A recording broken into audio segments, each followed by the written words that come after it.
Ladies and gentlemen, and all those in between, welcome to filing a water damage claim for dummies. Yes, you heard that right.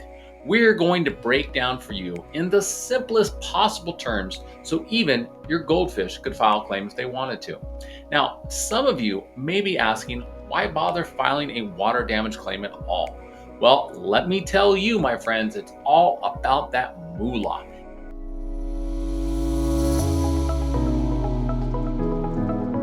Yes, that's right. By filing a claim, you can potentially receive a nice chunk of change from your insurance company to cover those pesky water damage repairs. Plus, it's your right as a policyholder, so why not take advantage of it? Let's talk about the challenges of filing a claim. It can be a real pain in the rear, folks. First off, you need to assess the damage. And if you're like me, when I started in the water damage industry, you probably don't know your knee from your elbow when it comes to water damage. Then you have to navigate the complicated world of insurance policies and coverage, which can be about as clear as mud. And let's not forget about the paperwork. So much paperwork. Who has time for that? But fear not, my fellow dummies, because we've got you covered. In this video, we'll guide you through the process step by step with a few laughs along the way. So grab a pen and paper or just take mental notes and let's get started on the road to water damage claim success. Step number 1. Assess the damage. It's about time to put on your detective hats because we're talking about how to assess the damage caused by water.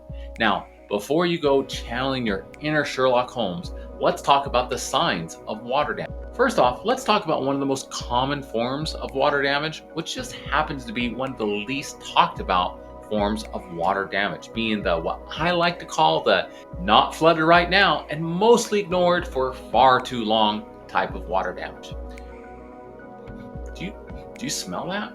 No, that is not burnt popcorn coming from your neighbor's apartment, but that musky, moldy smell that comes with water damage. If you're smelling that in your home, it's a big old red flag that some water damage is lurking somewhere around the corner. So step number 2, contact that insurance company of yours. And this is when you need to figure out who it is to contact. And if you don't happen to have the name and contact information of that agent you bought from, just call up that 1-800 number that they have.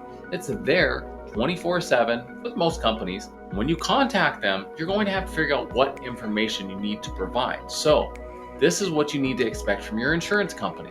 They're going to require of you pictures, videos, documentation like reports from people who've come out and done work on your property and are certified professionals in this industry. But before we go any further with filing a water damage claim, this is a pretty good time to make sure that you understand what is inside of that insurance policy. So if you're looking for more information on whether or not your type of water damage is likely to be covered by your insurance, check out our other video on will your insurance cover your flood?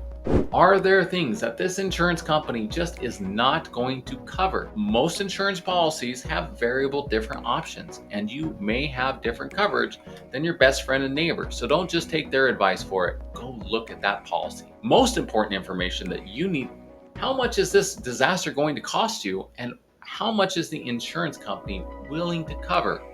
These are the most important pieces of information that you need to know before you have some water damage professional come out and start tearing up your property. Next up, let's talk about stains. And no, I'm not talking about the red wine stains on the white carpet. I've been there. But water stains. These can come in all shapes, forms, and sizes and be found in ceilings, walls, floors, and when you see discoloration, it's a good indication that water damage is hiding somewhere. But to be honest, once the damage is old and overlooked, many people choose to ignore it for what is honestly far too long and until they have a mold problem. So if you are one of those people who is trying to figure out if you indeed have water damage, then I recommend checking out our other videos on this topic as it will walk you through step by step. As for the rest of you who may be currently standing in ankle-deep water and have been waiting for me to address the flood in the room, let's move on because it's time to whip out your phones and start taking pictures and videos. And no, I don't mean for your Instagram. Although, feel free to tag us if you do. But to document the water damage, this is crucial for filing your claim and getting the money you deserve. Plus, it's pretty fun to act like a detective while you're doing it. All right, step number 4. You need to mitigate any further damage if you are one of those people that is standing in that ankle deep water. So, before I proceed any further, safety first. This is where I give my call to action to stop, go shut off the electricity if you have an active water damage situation where there is liquid water around you. You never have any idea where that water may have already made its way to, and it is always our practice here at ProTech that when somebody calls us with a water damage emergency and we send one of our emergency responders to their house in less than an hour, that person gets to your front door and shuts the electricity off so that everybody in your family and our organization is safe. Step number 5. You're going to need to get estimates for this repair. And this is a great time for you to start looking for a reliable water damage restoration company to work with. Now, if you're in the Chicago area, this is my opportunity to call out ProTech. We sponsor this podcast after all. If you're in the Chicago area, please give us a call and we can help you with your water damage emergency or provide the kinds of insights that you need to help make sure that this water damage situation you're facing, reach out and request a detailed estimate from us.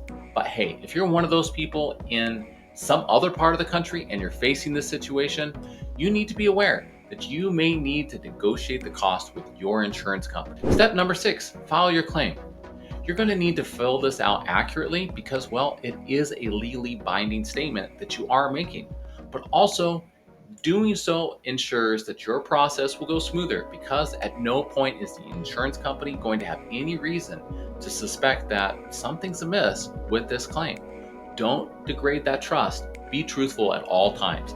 Then make sure that you've attached all the necessary documents. This means those pictures, those videos, those reports, anything that you have to go along with this claim to be your proof. And submit the claim within a reasonable time limit because when it comes to water damage, especially, time is of the utmost importance. If you delay, certain scenarios can happen, like mold can proliferate, and that's just awful. Secondly, there are chances that delaying your water damage claim with the insurance company being willing to cover your damage because they could say that it was negligence, that you've had this for a while and you did nothing with it. Now your house is full of mold. So don't be that guy or that woman. Just get it taken care of. And when you do so, follow your claim all the way through by tracking the process of your claim. Respond to any questions that you have from the insurance company in a truthful manner and stay informed about the status of your claim. This may include calling frequently, emailing, but hey, I want to make one quick tip, and that is, I know that this is a very stressful situation. Don't get stressed out and be mean to the people on the other side of the line. And if absolutely necessary, you have the right to appeal the decision of the insurance company. So this brings up a question. What do you do if your claim is denied? And how do you appeal the decision? Well, you're going to need to know your rights as a policyholder. So make sure that you have read that policy inside and out, and if you need to, reach out to a legal professional. You're likely going to need to have some evidence that the claim is valid due to what is in the policy. All right, so in recap, let's give some quick tips on submitting your insurance claim. First, be organized and prepared. Always helps. Be honest and transparent because it can't hurt. And be persistent but polite because it matters to you. And there are a few common mistakes to avoid, like waiting too long to file a claim. That's just a horrible way to get started with this. Act quickly and don't wait to mitigate it yourself. If water sits for too long and mold starts to grow, it usually won't be covered because insurance sees it as neglect. And again, take pictures to document anything that's been dogged. And lastly, failing to document the damage is the worst possible thing that you could do for yourself because then what foot do you have to stand on? Makes sense, right? But hey, this is my chance to say, my name's Lewis, and this has been the Leave It to the Pros podcast brought to you by ProTech Restoration here in Chicago, Illinois. If you're in the area and you need any water damage mitigation services or advice, please reach out to us with your questions and concerns. We'd be happy to send out a water damage restoration team directly to your door to help you with your current situation. And if you have received any value from this video, why not hit that like and subscribe button down below? Some comments do us so much good and helps us get the word out to people just like yourself who are dealing with water damage situations and just don't know what to do. All right, thanks so much for watching. Catch you guys in the next video.